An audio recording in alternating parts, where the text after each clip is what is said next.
Grain, especially maize, is increasingly becoming a major cash crop for a number of regions in Uganda as its prices steadily increase and stabilize. To the greater Bunyoro sub-region, the crop is now a key contributor to the local GDP as more people participate in its production and demand for it expands across the region.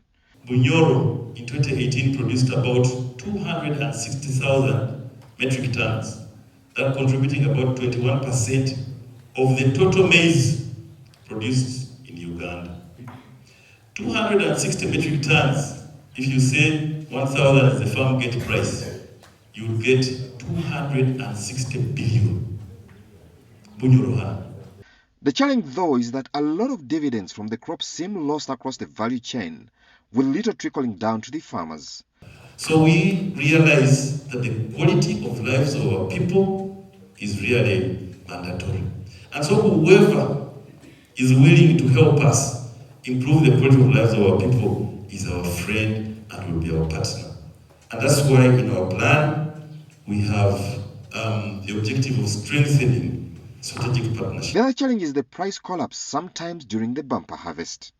First of all, Bunyoro, like much of Uganda, is predominantly agricultural. We do a lot of agriculture and especially produce cereal crops, maize, beans, groundnuts, and others. And one of the biggest challenges we've had is especially when there is a bumper harvest, many times our prices are too low that you cannot even get sometimes half of the investment you did. The kingdom is now rooting for strategic partnerships to have a change of the state of affairs. The other area of intervention is for farmers to organize under groups to easily access both support and markets. There are people who are going to come from elsewhere. They get into the region of Bunyoro. They are going to need food. And the food we are talking of 3 meals a day. And there will require food supplies, quality foods. And our people have the capacity. Though they might not raise the quality, the quantity that is required, but at least we have been guided well that if at all we can constitute cooperatives or organized groups, then we should be able to go.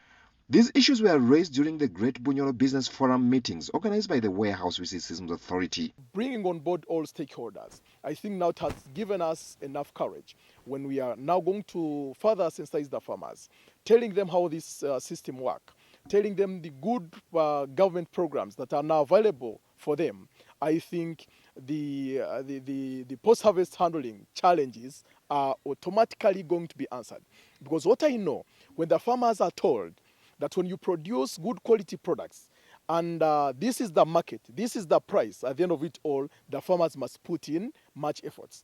For instance, a colleague gave an example of a first grade, because people know that when you are in school and to acquire first grade, you must have 85 plus. Then every student works for that. And now for our farmers also, once they know that if you want to sell first-class products, and you're going to get such a big price, this is what you're supposed to do. I think it's going to be very easy for us. The authority looks at bolstering structured commodity trading, especially grain.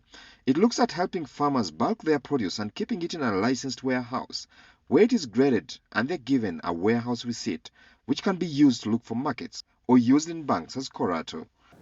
And so when you come together like this, through such a system, you are able to put together all your produce, hold it for some time, to wait for prices to appreciate.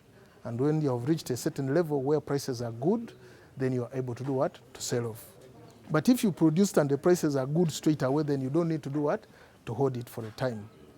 And in such a system, there is a provision of microfinance or financing institutions who can even use your receipt as collateral, as security, in form of like you can have a title to secure some money.